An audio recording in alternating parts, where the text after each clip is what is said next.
우리 한 절씩 우리 말씀 같이 읽도록 하겠습니다. 귀신이 어디서든지 그를 잡으면 거꾸러져 거품을 흘리며 이를 갈며 그리고 파리에 지는지라. 내가 선생님의 제자들에게 내쫓아달라 하였으나 그들이 능히 하지 못하더이다.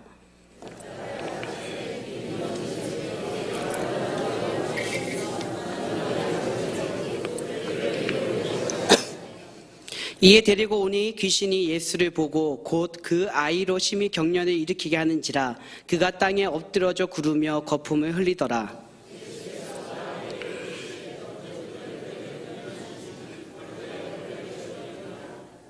귀신이 그를 죽이려고 물과 불에 자주 던졌나이다. 그러나 무엇을 하실 수 있거든 우리를 불쌍히 여기사 도와주옵소서.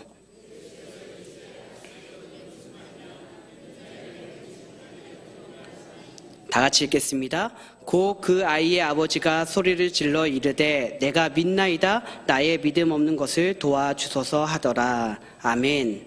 오늘 본문은 실제로 마가복음 9장 14절부터 29절까지의 내용입니다. 본문이 길어서 그 중간 중심되는 말씀만 먼저 같이 읽었습니다. 오늘 본문에서는 한 가정의 어려움을 보게 됩니다. 화목해야 할 가정에 아이에게 질병이 있는 것입니다. 귀신 들린 이 아들은 장소를 가리지 않고 갑자기 거꾸러져 거품을 흘리며 이를 갈고 파리해집니다. 어릴 때부터 귀신이 그를 죽이려고 물과 불에 자주 몸을 던지게 합니다. 결정적으로 말을 하지 못하는 고통을 가지고 살아갑니다. 성경에서는 17절에 벙어리 귀신 들린 그 아들로 표현하고 있습니다. 아들병에 늘 마음 아파하던 그 아버지는 예수님의 소문을 듣고 찾아옵니다. 때마침 예수님께서 누가복음에 보니까 산에 올라가셨습니다. 참고로 오늘 본문의 말씀은 공관복음인 마태, 마가, 누가복음에 다 같이 기록되어져 있습니다. 제자들은 산에 올라가신 예수님을 기다리고 있는데 아버지가 찾아온 것입니다. 또한 간절하게도 누가복음에 보니까 외아들이라고 기록되어져 있습니다. 즉 집에 하나밖에 없는 아들 장자인 것입니다.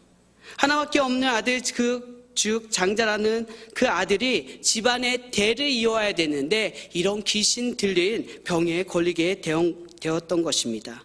그 아버지의 마음은 더 간절하였습니다. 예수님의 제자들에게 와서 귀신을 내어 쫓아달라고 간구합니다. 그때 수많은 무리들이 그들을 보고 있었기 때문에 예수님의 제자들은 열심히 기도했을 것입니다. 지금 현대적인 표현으로 쓰면 안수도 하고 안찰도 하고 나름대로 할 수 있는 정성을 다해서 기도했습니다. 하지만 제자들은 결국 그 귀신을 내어 쫓지 못하였습니다. 실망한 아버지는 예수님이 산에서 내려오실 때 이렇게 예수님께 말씀드립니다. 무엇을 할 수 있거든 우리를 불쌍히 여기사 도와주옵소서.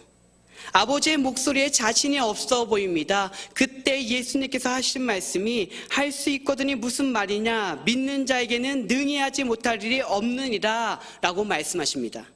이에 아버지는 그 말씀에 정신을 차리고 다시 한번 간구합니다.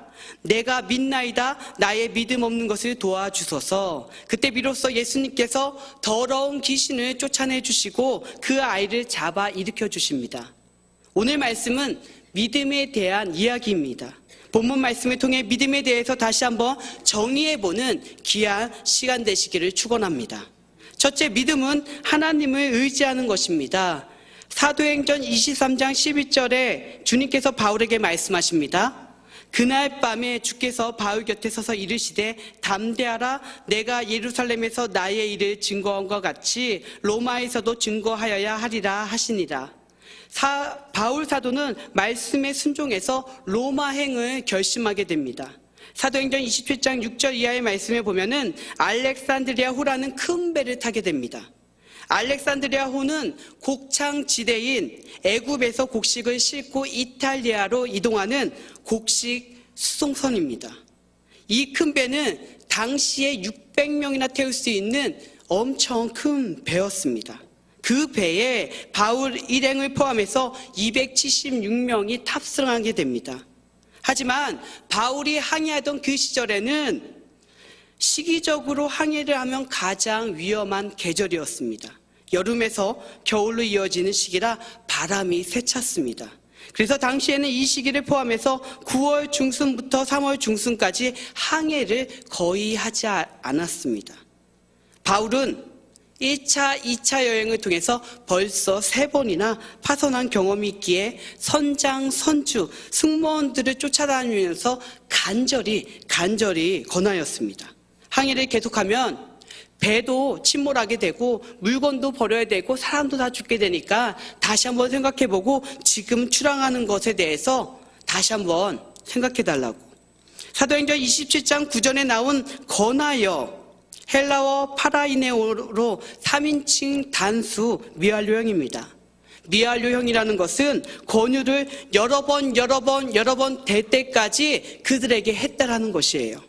하지만 선장과 선주는 항해를 진행하기 원했습니다.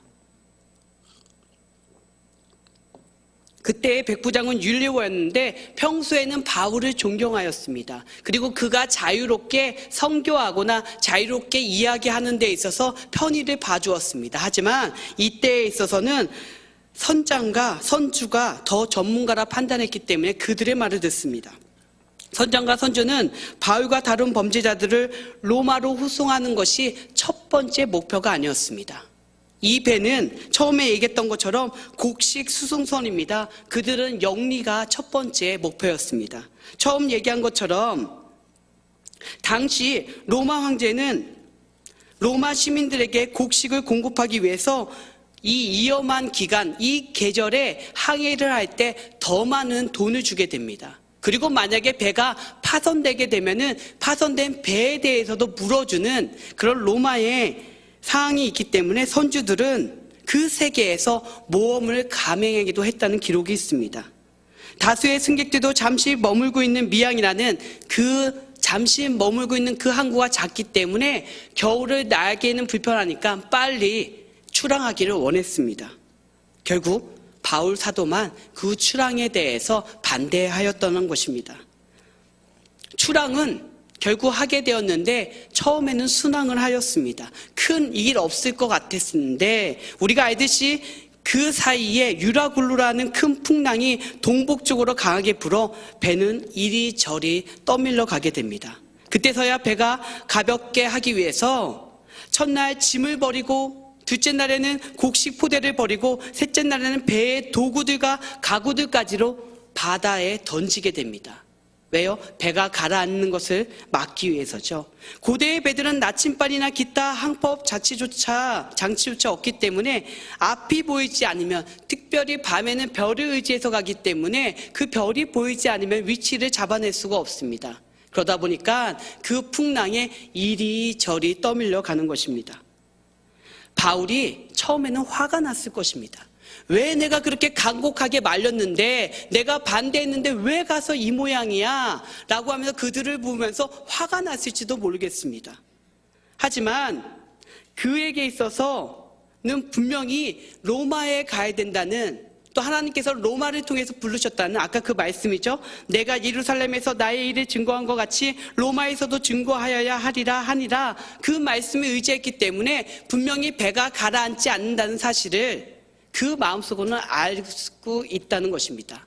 하지만 하나님께서 긴급하게 바울에게 가라앉지 않을 거야, 괜찮을 거야, 뭐 배가 어떻게 되겠어? 너 내가 로마로 보낼 건데, 그런 음성은 없었다는 겁니다. 하지만 말씀의 확신을 가지고 있는 그 바울은 그들에게 희망을 주기 시작합니다. 배가 가라앉지 않을 거예요. 여러분들 밥을 먹어야 됩니다. 힘을 내야 돼요. 하나님께서는 분명히 도와주실 거예요. 그러면서 사도행전 27장 25절에 이렇게 얘기합니다. 여러분, 나는 내게 말씀하신 그대로 되리라 확신하며 하나님을 믿습니다. 하나님을 믿습니다라고 그들을 설득하기 시작한다는 것이죠. 바로 이처럼 믿음이란 의지하는 겁니다. 여러분들은 어떤 것을 의지하고 있습니까? 또 어떤 사람을 의지하며 살아가고 있는 것입니까? 여러분의 인생에 그 항해에 있어서 누가 여러분을 이끌고 계십니까? 사도 바울은 이 상황에서 배를 믿지 않았습니다. 선장을 믿지 않고 선주를 믿지 않고 승무원들 또 그의 안전을 책임지는 율리오 그 백부장도 믿지 않았다는 것입니다. 그는 오로지 하나님만을 의지하였습니다. 사랑하는 여러분, 사도 바울은 그를 두렵게 하고 절망케 하는 큰 폭풍보다도 더 크신 창조주 하나님을 의지하였다는 것입니다.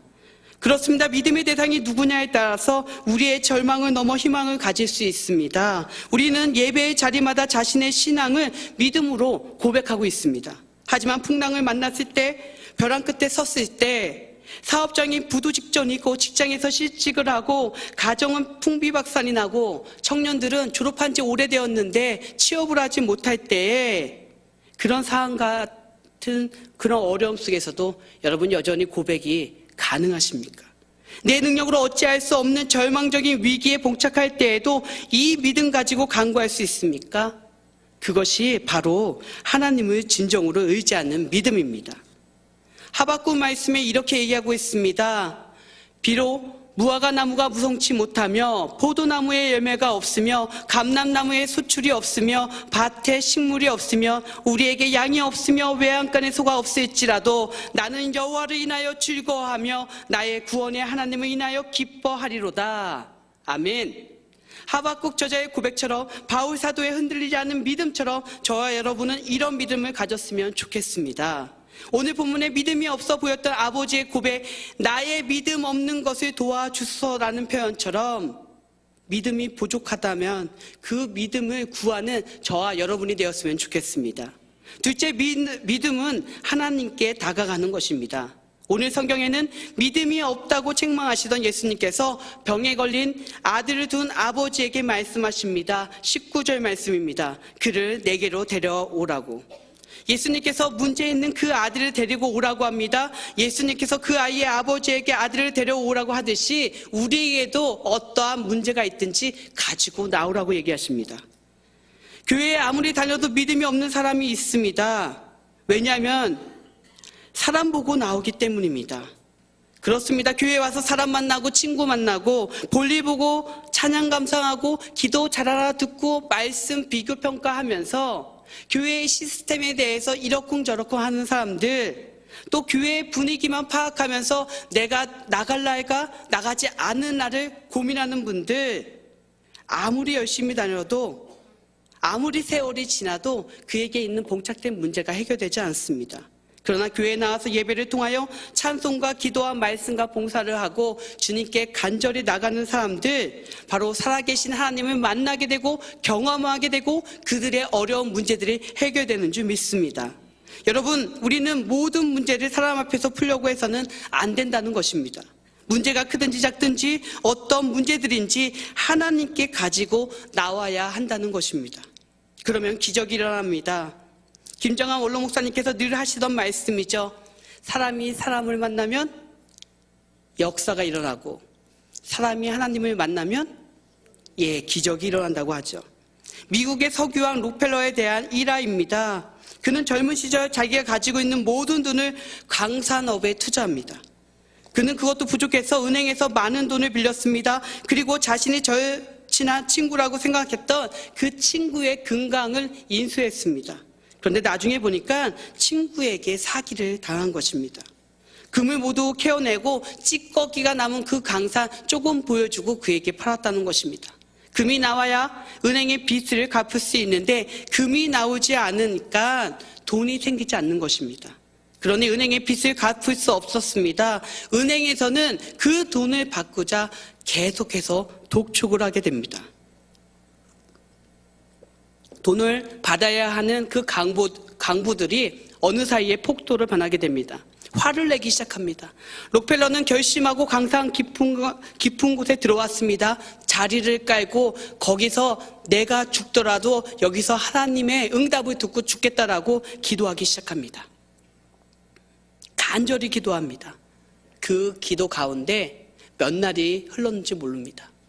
세미한 그 하나님의 음성을 듣게 되는데요. 때가 되면 열매를 걷는다고. 그러나 지금은 더 깊이 파야 된다고.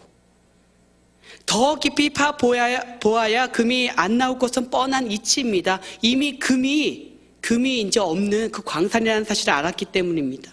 그러나 록펠러는 하나님의 말씀에 순종해서 하나님이 책임져 주실 것을 믿고서 강보들을 다시 불러서 힘을 내서 파기 시작합니다.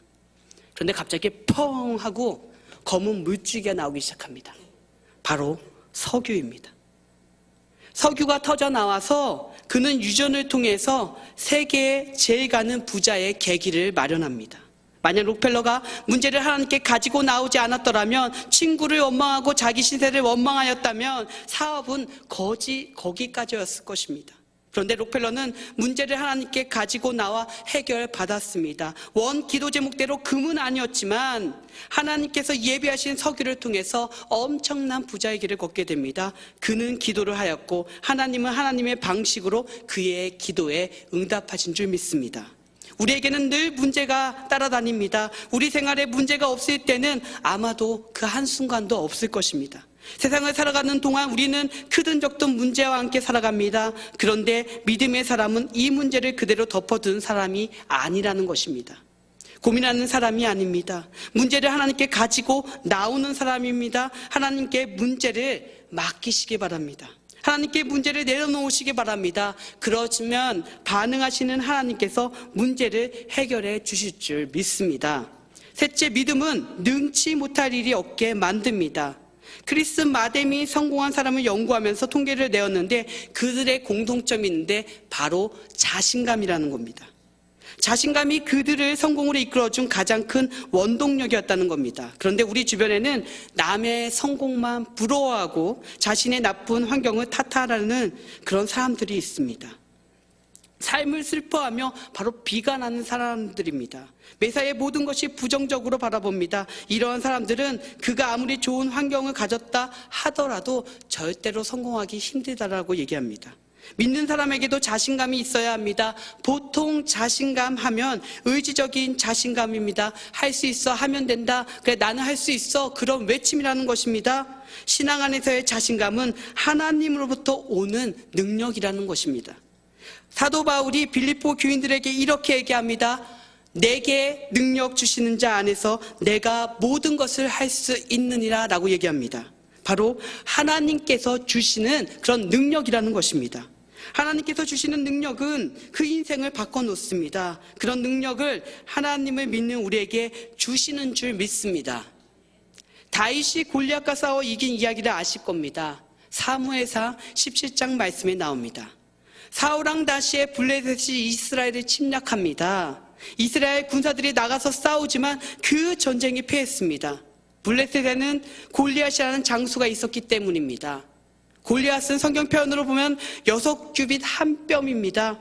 지금 현대적인 미터로 계산하면 키는 283cm나 되는 거인입니다. 이 장수 앞에서 이스라엘 군사들은 모두 자신감을 잃었습니다. 이때 다윗이 형들의 먹을 거, 입을 거를 가지고 심부름을 오게 됩니다. 그런데 다윗이 이스라엘 전선이 밀리는 것을 보고 사무엘상 17장 33절에 이렇게 얘기합니다. 내가 가서 저 블레셋 사람과 싸울 수 없으리니 너는 소년이요 그는 어려서부터 용사임이니라. 그 하면서 돌려보내라고 하였다는 겁니다. 그러니까 다윗이 그 사울왕 앞에 내가 저 사람하고 싸울 겁니다, 골리앗을 이길 수 있습니다 라고 했을 때 바로 그 다윗을 보내려고 했다는 것입니다. 근데 36절에 이렇게 얘기합니다. 주의 종이 사자와 곰도 쳤은즉 살아계시는 하나님의 군대를 모욕한 이 할례 받지 않는 블레셋 사람이니까 그가 그 짐승의 하나와 같이 되리라 하면서 37절에 이렇게 얘기합니다. 여호와께서 나를 사자의 발톱과 곰의 발톱에서 건져내셨은즉 나를 이 블레셋 사람의 손에서도 건져내시리이다. 이렇게 자신 있게 얘기했다는 것입니다. 다윗은 손에 막대기를 가지고 시내에서 매끄러운 돌 5을 골라 자기 주머니에 놓고 손에는 물매를 가지고 블레셋 사람에게 나갑니다. 거대한 골리앗 그 입장에서는 참 가수로워 보이죠. 막대기하고 돌 5개를 주워서 오는 그 다윗을 봤을 때 블레셋의 그 골리앗은 내가 개냐? 막대기를 가져오고 내가 너를 철저하게 찢겨 죽일 거야 라고 해서 그를 협박하고 그들의 신을 가지고 그를 저주하기 시작합니다. 그럴 때 다윗은 우리가 알듯이 이 놀라운 고백을 합니다. 사무엘상 17장 45절입니다. 너는 칼과 창과 단창으로 내게 나오거니와 나는 만군의 여호와의 이름 곧 내가 모욕하는 이스라엘 군대의 하나님의 이름으로 내게 나아가노라. 그러면서 어떻게 됩니까? 물맷돌을 돌려가서 던졌을 때 정중앙에 딱 맞게 되고 골리앗은 죽게 되고 전쟁에 이기게 된다는 것입니다. 여러분, 소극적이고 부정적인 사람이 되어서는 안 됩니다. 하나님이 주시는 놀라운 능력을 믿어야 합니다. 세상에 자신보다 더 귀한 것은, 자신감보다 더 귀한 것은 하나님을 의지하는 것입니다. 다윗의 능력은 순전히 하나님으로부터 나왔습니다. 하나님을 의지하기에 그는 골리앗 같은 큰 장군과 자신을 내어서 힘을 내어서 싸울 수 있었다라는 것입니다. 오늘 본문을 보십시오. 귀신 들린 아들의 아버지가 그 아들을 예수님께 데려와서는 이렇게 얘기합니다. 22절입니다. 9장 22절. 귀신이 그를 죽이려고 불과 물에 자주 던졌습니다. 그러나 무엇을 하실 수 있거든 우리를 불쌍히 여기사 도와주옵소서. 그는 실패에 대한 두려움을 전제로 두고 예수님께 말하고 있습니다. 무엇을 할 수 있거든 우리를 불쌍히 여겨서 도와달라고. 무엇을 할 수 있거든. 이 장면에서 보면은 희망이 없어 보이는 그 아버지의 모습을 보게 됩니다. 여러 방법으로 그 아들을 고쳐보려고 노력했는데 그 방법마다 실패를 했다는 것입니다. 나름대로 처음에 자신감도 있고 재산을 풀어가지고 해보았지만 결과적으로 실패를 맛보았다는 것입니다.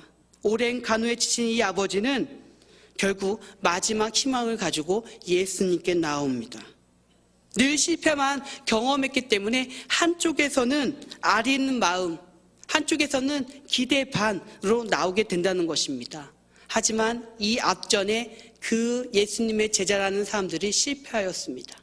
그렇기 때문에 그 마음이 더 어렵다는 겁니다. 그 아들을 치료하러 나왔는데 그는 뜨거운 믿음은 가지고 있지 못한 것 같습니다. 그러나 예수님께서 할 수 있거든이 무슨 말이냐, 믿는 자에게는 능히 하지 못할 일이 없느니라 라고 따끔하게 충고했을 때 그는 깨닫게 됩니다. 아, 나에게 믿음이, 나에게 간절함이 부족하구나. 그러면서 예수님께 다시 한번 간곡히 부탁합니다. 바로 아버지의 믿음 없는 거에 대해서 믿음을 달라고 부탁합니다. 내가 믿나이다. 나의 믿음 없는 것을 도와주소서. 이렇게 고백했을 때 바로 그 후에 그 아들에게 있는 귀신은 쫓겨나가고 그 아이들은 병에서 낫게 되었다는 것입니다. 그런데 중요한 것은 성경에 이제 남은 사람들이 있습니다. 바로 좌절하고 있는 한 무리입니다. 12명이에요. 바로 예수님의 제자들입니다. 이래 나름대로 12제자로 선택받았다는 자신감이 있었을 것입니다. 그리고 그들은 직접 눈으로 목격하였습니다. 큰 강풍을 고요하게 만드시는 예수님을, 손 마른 사람, 혈루증 여인, 귀신 들린 사람을 치유하던 그 예수님을요, 남자만 5,000명을 먹이신 오병이의 기적도, 또 물 위에 걷는 그 예수님도, 또 죽어가던 회당장 야이로의 딸을 달리라고 하시며 일으키며 살리신 그 예수님을 기억하신다는 것이죠. 또 마가복음 6장에 보면은 예수님께서 그들을 실수까지도 시켰습니다. 마가복음 6장 7절에 이런 말씀이 있습니다. 12 제자를 부르사 둘씩 보내시며 더러운 귀신을 제어하는 권세를 주시고, 그리고 중약하고 12절에 제자들이 나아가서 회개하라 전파하고 많은 귀신을 쫓아내며 많은 병인에게 기름을 발라 고치더라. 제자들의 능력이 없는 게 아니에요. 제자들의 경험이 없는 게 아닙니다. 하지만 그 제자들은 거기 많은 무리들 앞에서 창피를 당하게 됩니다. 바로 망심을 당한다는 겁니다. 분명히 예수님의 제자들도 능력이 있다라고 들었는데 그 제자들이 이 귀신 들린 병도 못 고쳐? 예수님이 하나님의 아들이 아닌 거 아니야? 소문은 역시 과장된 거 아니야? 라고 하면서 그들에게 그 무리들이 큰 변론, 즉 추궁을 당하고 있는 상황이었는데 예수님이 오신 겁니다. 한편으로는 안심도 됐겠죠. 한편으로는 창피하기도 하고 또 혼도 납니다. 이 믿음이 없는 세대라고요. 내가 아직까지 보여주고 들려주고 권세를 주었는데 너희도 아직까지도 이 모양이야. 내가 언제까지 참고 기다려야 돼? 라는 것이 예수님의 말씀입니다. 그리고 예수님께서 귀신을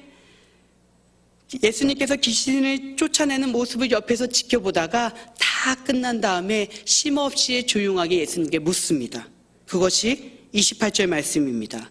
집에 들어가심에 제자들이 조용히 묻자오되 우리는 어찌하여 능히 그 귀신을 쫓아내지 못하였나이까? 라고 얘기하자 예수님께서 단호하게 얘기하십니다. 이르시되 기도 외에 다른 것으로는 이런 유가 나갈 수 없느니라. 사랑하는 여러분, 하나님을 믿으십니까? 하나님 앞에서 더 한 걸음 나가시기를 원하십니까? 기도하시기 바랍니다. 더욱 기도하시기 바랍니다. 제자들의 같은 질문에서 마태복음 17장 20절에 이렇게 얘기하십니다. 가라사대 너희 믿음이 적은 영혼이라 진실로 너희에게 이르노니 너희가 만일 믿음이 한 겨자씨만큼만 있으면 이 산을 명하여 여기서 저기로 옮기라 하여도 옮길 것이요 또 너희가 못할 것이 없으리라. 우리가 믿는 하나님의 그런 얘기라는 것입니다. 오늘 본문에서 예수님께서 말씀하십니다. 할 수 있거든이 무슨 말이냐? 믿는 자에게는 능히 하지 못할 일이 없느니라. 여러분 어려움이 있으십니까? 여러분 지치심이 있습니까? 또 이 자리에 어떤 문제를 가지고 하나님 앞에 나왔습니까? 기도하시는 여러분 되시기 바랍니다. 믿음으로 나아가시는 여러분들 되시기를 바랍니다. 또 하나님께서 이루어진다는 그 사실을 기대하며 믿고 의지하며 선포하는 저와 여러분들이 되시기를 간절히 축원합니다. 기도하겠습니다. 사랑하신 하나님 아버지, 우리의 삶 속에서 늘 고백합니다. 저는 믿음의 사람이라고, 저는 하나님 앞에 의지하며 나가는 사람이라고. 하지만 우리가 때로는 우리가 문제 앞에서 하나님을 의지하지 못하고 또 하나님 앞에서 부끄러운 모습을 보일 때가 있었습니다. 하지만 주님, 우리가 하나님을 의지하고 나갈 수 있는 믿음의 사람이 되기를 원합니다. 아버지, 이 자리를 통해서 아멘으로 화답하고 믿음의 사람이 되기를 결단하는 시간 되었으면 좋겠습니다. 아버지, 우리가 오늘을 살아가고 내일을 살아갈 때도 주님만을 의지하는 주님의 자녀들 되게 하여 주시옵소서. 이제는 우리 구주 예수 그리스도의 은혜와 하나님 아버지의 사랑과 성령님의 감화감동 충만 역사하심이 믿음의 사람이 되어서 세상의 빛과 소금이 되려는 주의 백성들 그 머리 위에 이제부터 영원까지 함께 하시기를 간절히 축원하옵나이다. 아멘.